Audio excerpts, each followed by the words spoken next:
Hey everyone, thanks for stopping by my channel. Definitely appreciate taking some time out of your day to pay me a visit. We are out on a new lake. Uh, we are out on Lake Emily, up close to Fox Lake in Wisconsin. It's April 13th. I was out on Fox Lake yesterday and got skunked after about 9 hours of fishing, so I did not want to try my luck again there. This lake is pretty close to Fox Lake. It's only like a 10-minute drive. I checked it out last year. I just drove by the ramp and kind of looked at it. It looks like, I think this is just a natural lake. It's just a round lake with really not much structure on the map, really not much to look at. It's got a little bit cleaner water, clearer water than Fox Lake. Kind of reminds me of Big Green. Definitely not as clear as Big Green, but I'm going to just do one kind of lap around this lake to see what I see. I was hoping, since this is a smaller and shallower lake, it was going to be warmer. That's maybe not looking to be the case. Fox Lake, I started the day at 43 degrees yesterday and ended the day, I think it got up to like 47 degrees on the main lake. One of the channels I found on Fox Lake got up to 57, but there's just nothing in there.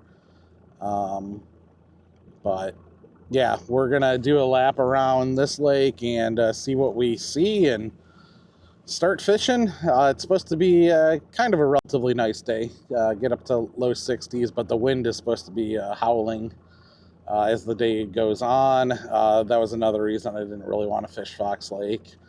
So yeah, we'll see what we find and hopefully find some fish here.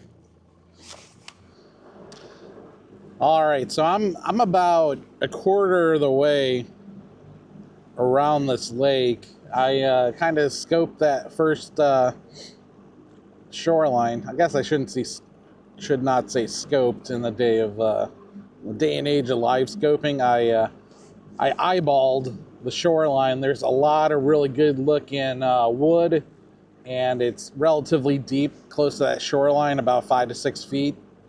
I came out into this, what I would call a point out in the middle of the lake.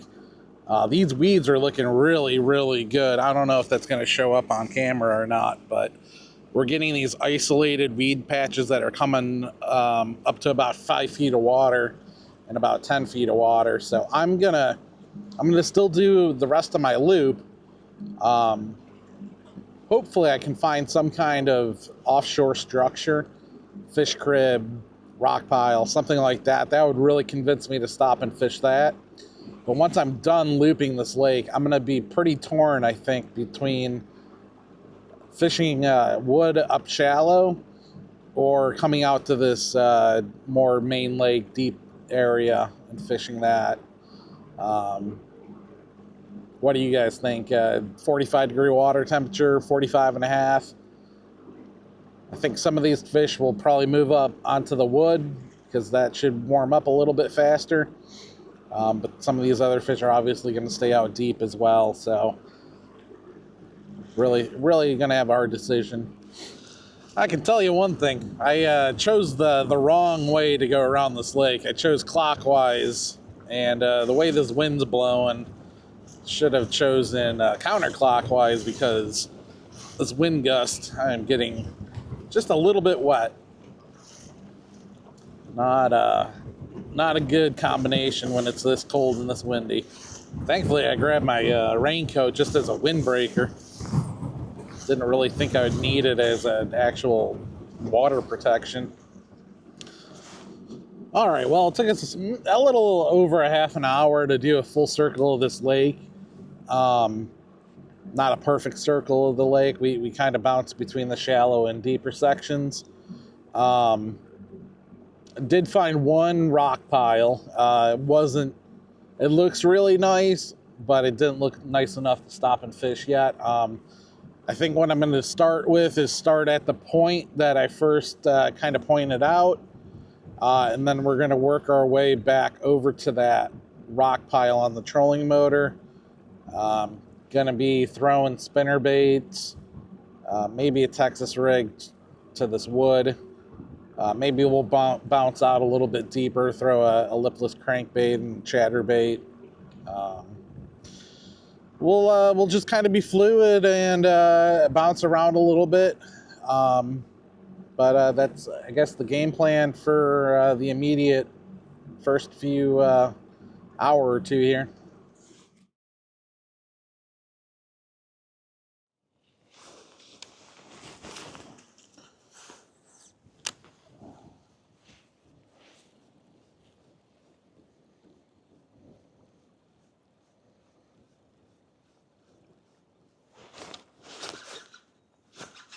All right, we got ourselves our first fish off that rock pile. That looks like a pike. That is a pike. All right, well, you know what? Better than nothing.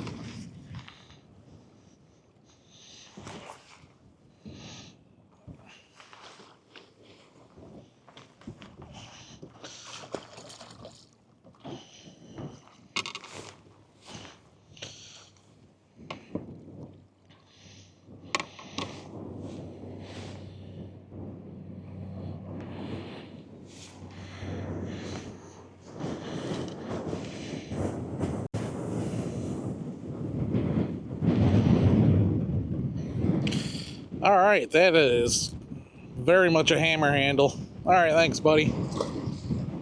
It's at least something.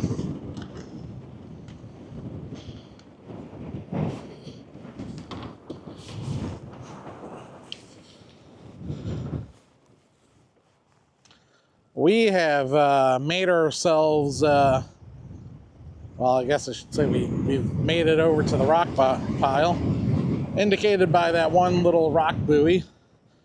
Not to be confused with all those no anchor buoys all the way over here. But was fishing spinnerbait and just switched over to a chatterbait.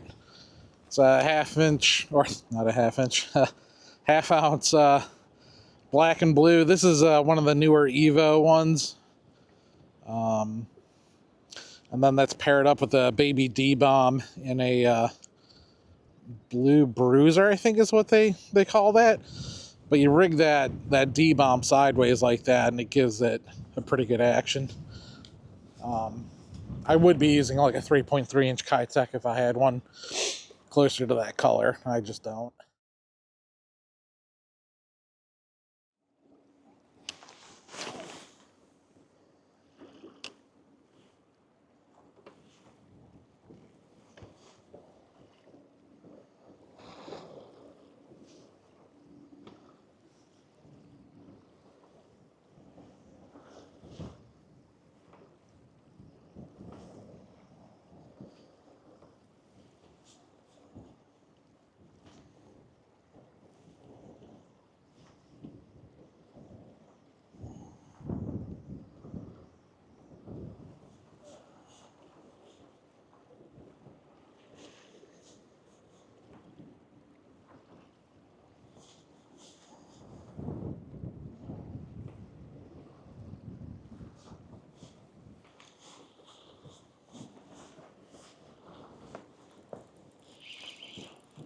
Hey, we got ourselves a fish.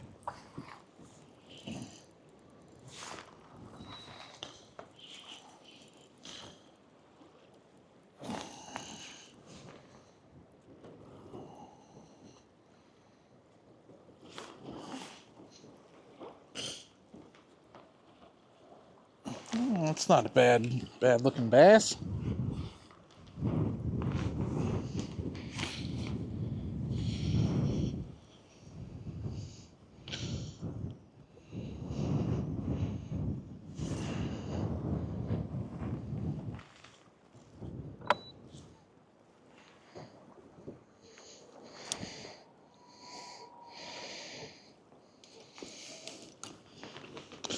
All right, yeah, that's maybe an upper 1 pound, maybe low 2 pound. Thanks, buddy. We're fishing a drop shot rig with a 1/8 ounce sinker and a 2.8-inch Keitech fat swing impact in a fire tiger pattern. I'm really only throwing this because between yesterday and today, my arms are just, they're a little sore from chucking and winding all day. Oh, that's not rigged right. I can barely, and truth be I can't feel anything with this right now. With this kind of wind, if it wasn't so weedy, I would definitely have a heavier weight on this, but these weed patches just kind of come and go, and they go from like almost nothing on the bottom, like maybe 6 inches to a foot, all the way up to like 5 feet, and we're bouncing between like 7 to 10 feet of water, and I don't want to have a heavier sinker and have this thing disappear into the weeds and have to deal with that. When you're fishing a drop shot, an 1/8 ounce sinker seems to float fairly well above the weeds, not drag it all in there. So, all right, let's see if maybe we got a few more in here.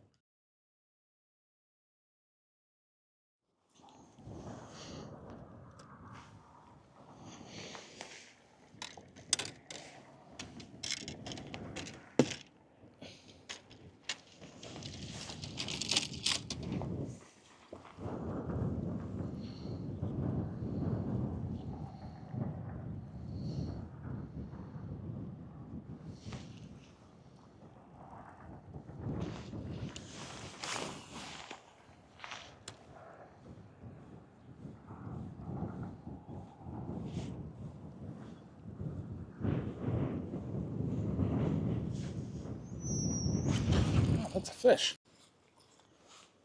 That didn't take long.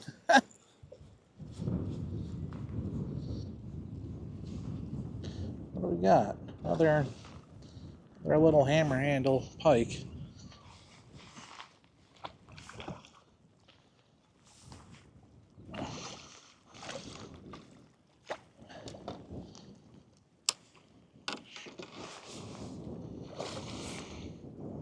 Alright, well, that's convenient. They got himself off the hook.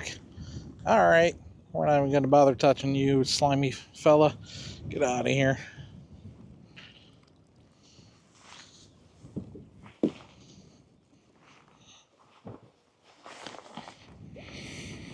That one came on this is an underspin. Pretty sure this is 3/8 ounce. This is a head that I bought off of Lure Parts Online. It came painted. I just added the swivel and the blade, and then this is also on a 3.8 inch Keitech fat swing impact and perch color. Suppose I should add, we came back over to the rocks, mainly to get out of the wind. I mean, the trolling motor batteries are doing fine, but that wind is just so dang annoying, sitting there, just in howling wind. But, yeah, it's funny, we were just casting a drop shot along these rocks over here with a 2.8 inch Keitech, and apparently just a little bit of a bigger one with an underspin, they decide to eat it.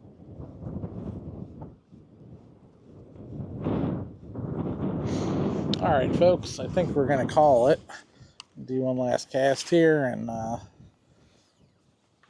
go pack it on in. We've been out here, I think 5, maybe 6 hours. 2 pike, 1 bass. I suppose it's not terrible. It's definitely better than the 9 hours I spent on Fox Lake yesterday with nothing. Really, anytime the water temperature is below 50 degrees, my confidence is just not high. Especially being on a new lake. But yeah, we'll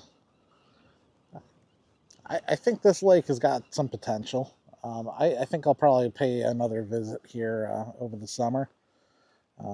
Really am interested to see how this kind of lake kind of shapes up, and really whether it has any pleasure boaters on it. It is a very small lake. I'm surprised it's not a no-wake lake.